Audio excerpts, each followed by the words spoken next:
নমস্কার, শুভ নববর্ষ। আপনাদের সকলকে বড়দেরকে প্রণাম আর ছোটদেরকে অনেক অনেক অনেক ভালোবাসা। আমার কেমন যেন লাগছে আজকে, সত্যি কথা বলতে গেলে, কারণ পশ্চিমবঙ্গে অনেক মেলাতে যাই, কিন্তু সেখানে অনুভূতিটা একদমই আলাদা। নিজের কনস্টিটিউয়েন্সিতে, নিজের ঘাটালে কেমন যেন লাগছে আর কি। কি বলবো, কতটা বলবো, কিভাবে বলবো সেটা ভাষা হারিয়ে ফেলছি।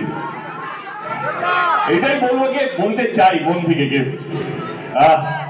ঘাটাল উৎসব শিশু মেলা আমাদের এটা 36তম বর্ষ।